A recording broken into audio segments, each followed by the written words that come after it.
From the month of February, the beneficiaries of TRPC will be paid earlier. After that, the salary of the employees will be met. The amount of help that is supposed to be received from the state government is not met. TRPC Chairperson Patal Kanya Jamatia said this at a press conference on Thursday. TRPC was established in 1984. After that, on one day of every month, the employees got their salary. But on January 1st, the employees went on strike without getting their salary. Although they got salary 3 days before post-Sankranti, TRPC Chairperson Patal Kanya Jamatia held a press conference at her office on Thursday. Normally, the employees are paid after the money comes from the sale of latex from the beneficiaries. It doesn't come at the right time either. That's why salary could not be paid on 1st January. She said that the beneficiaries get low price and due to not getting money on time, they used to sell the latex elsewhere to private places.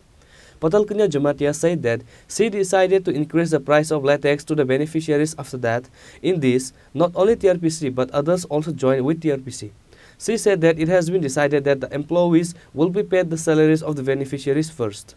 Beneficiary monthly production monthly production বিক্রি করার পর এখান থেকে income হয়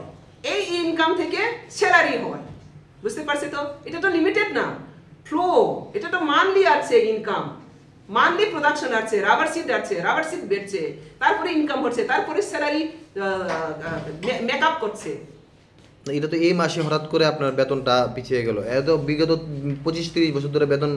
on টাইমে পেয়ে যাচ্ছে 1 তারিখ পেয়ে যাচ্ছে তখন কি মানে এরকম ক্রাইসিস ছিল না দেখো সরকারি পয়সা যখন আসে একসাথে আসে হ্যাঁ তো যখন ব্যাংকে থাকবো তখন अवेलेबल থাকবো সরকারি পয়সা খতম হয়ে গেলে তার সব ডিপেন্ড করে ওই প্রোডাকশনের উপর তো প্রোডাকশনের যদি ভালো করে আমরা টাইম মতে এটা কালেক্ট করতে না পারি টাইম মতে আমরা যদি বিক্রি করতে না পারি টাইম মতে আমরা যদি কস্টটা ঠিক না পাই তো টেন্ডার আমরা আবার রিটেন্ডার করতে হয় তো সেখানে আমাদের পয়সা কভারেজ ক্রাইসিস হয়ে যায় আর তারপরেও অন্যান্য খাতে আমাদের যেটা পুরনো এমডি আছে অন্যান্য খাতে এখানে সেখানে পয়সা কি বলবে কাজের জন্য রেখেছিলেন সেগুলোও আমরা পাইনি সেজন্য এই মাসে আমরা ক্রাইসিস হয়ে গেছি পরের মাসে কি কর্মচারী তারা সামনে বেতন পাবে না কর্মচারীদের জন্য শুধু আপনারা প্রবলেম কেন ডিপার্টমেন্ট জন্য বলো তো আপনারা পেমেন্ট কি আপনারা সবাই কর্মচারীর জন্য ব্যস্ত না না ডিপার্টমেন্টের কর্মচারীর জন্য দেয় এই কর্মচারীরা তো এই ডিপার্টমেন্টের ইয়েস তো ডিপার্টমেন্টের জন্য পুষো আপনারা শুধু কর্মচারী নিয়ে কথা বলে তো আবার কর্মচারীরা বলবেন আমাদেরই শুধু পাওয়া বেনিফিশিয়ারিদের পাওয়া নেই তো কথা হচ্ছে এখন বেনিফিশিয়ারিরা যাদের মূল্যে যাদের পরিশ্রমের মূল্যে এই ডিপার্টমেন্ট চলছে যাদের পরিশ্রমের মূল্যে কর্মচারীরা বেতন মিলছে তাদেরকে না দিয়ে আপনি নেবেন তাহলে আপনি কত সেলফ সেন্ট্রিক আপনি কত ব্যক্তি স্বার্থ যার পরিশ্রমের মূল্যে আপনি স্যালারি এনজয় করছে তাকে স্যালারি নিয়ে দিয়ে আপনি স্যালারি এনজয় করবে তাহলে তোমার মতো স্বার্থপরতা দুনিয়াতে কেউ থাকবে না আর ডিপার্টমেন্ট চলছে তাদেরকে উপর করে যারা প্রোডাকশন নিট আছে আমাদের কাছে তো আমি চাই স্যালারিও একসাথে যাও কর্মচারী বেনিফিট একসাথেই যাবে যদি অ্যাবিলিটি থাকে আর যদি অ্যাবিলিটি না থাকে 1 তারিখের মধ্যে আমরা অ্যাবিলিটি না থাকে তাহলে কোথায় থেকে পাবে না লাস্ট অডিট কবে হয়েছে ম্যাডাম লাস্ট অডিট কখনো হয়নি ওরা অডিটের এখন পর্যন্ত আমি বারবার চেয়েছি আমাদের ফাইন্যান্স যেটা ফাইন্যান্স ডিপার্টমেন্টের দায়িত্ব আছে অডিটের কোনো এখন রেকর্ড নেই কি ফাইন্যান্স অফিসার তো এটাই তো সেজন্য এখন সবই সেজন্য এখন ফরেনসিক অডিট চাই এই ডিপার্টমেন্টে কোথায় কোথায় ঘাটতি আছে কমি আছে কি চলছে সেটা আমি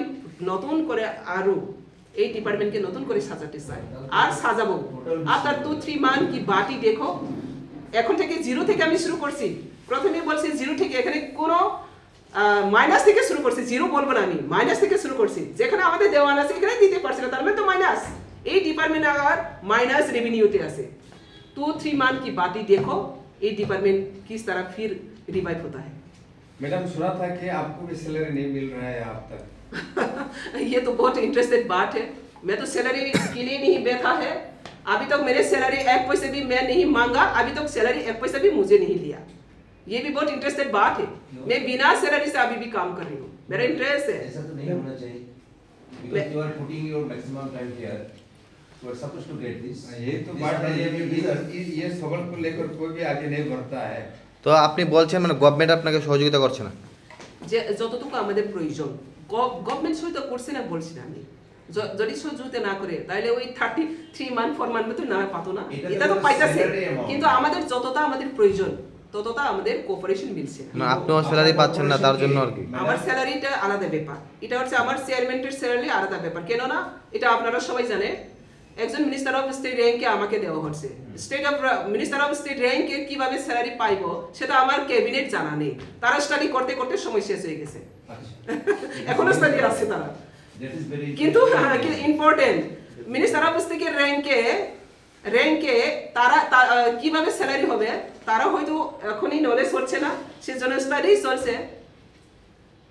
সেটাই তো আমার ব্যক্তিগত মেটা ব্যক্তিগত পয়সা এখন পর্যন্ত বেনিফিশিয়ারিদের কত টাকা পেন্ডিং আছে হ্যাঁ এখন পর্যন্ত বেনিফিশিয়ারিদের কত টাকা 75% পেন্ডিং আছে শুনো হ্যাঁ 75% অনলি 25% অ্যামাউন্ট আমি বলছি এটাই সবচেয়ে ইন্টারেস্টেড ম্যাডাম আপনারা কি শেয়ার ক্যাপিটাল পার্টনার বিজনেসের জন্য apart from this I mean হ্যাঁ প্রথমে আমি বলবো এখন পেন্ডিং কত আছে না পেন্ডিং আছে 2 crore 23 lakhs 50,125 2 crore 23 lakhs 50,125 beneficiary को बाकी बैलेंस है लेकिन खुश खबर है ये हम लोग के पास ऑलरेडी आ चुका है जो टेंडर हम लोग किया था वो कल सब फिक्स किया है पेमेंट किया आज हम शुरू कर रही हूँ इसको फुल पेमेंट देने के लिए अभी हम लोग के पास मौजूद है तो कल से हम लोग शुरू कर रही है यहाँ पे भी एक सिस्टम है जो इधर उधर करके बहुत क्या है सिस्टम आती है ना अभी से हम लोग कोशिश कर रही हूँ बेनिफिशियरी को डायरेक्ट इसका अकाउंट में दिया जाए अच्छा ये बहुत अच्छा আচ্ছা কর্মচারীরা কি তাদের টাকা পেয়ে লাইছে हाँ কর্মচারী যারা আন্দোলন করছিল কর্মচারী যারা 7 তারিখ আন্দোলন করছে সংক্রান্তি 3 দিন আগে তারা নিয়ে নিচ্ছে আচ্ছা তাদেরকে দেওয়া তাহলে হচ্ছে। সামনের মাসে কি বেনিফিশিয়ারি আর কর্মচারী একসাথে বেতন পাবে কারণ এবিলিটি থাকলে একসাথে পাবে এবিলিটি না থাকলে যতটা পার্সেন্টেজ দেওয়া হবে তাকে ওই বেনিফিশিয়ারিকে দেওয়া হবে কারণ বেনিফিশিয়ারি প্রোডাকশন থেকে এই রেভিনিউটা আসছে তো বেনিফিশিয়ারিটার সাথে কোনো বেইমান করতে দেব না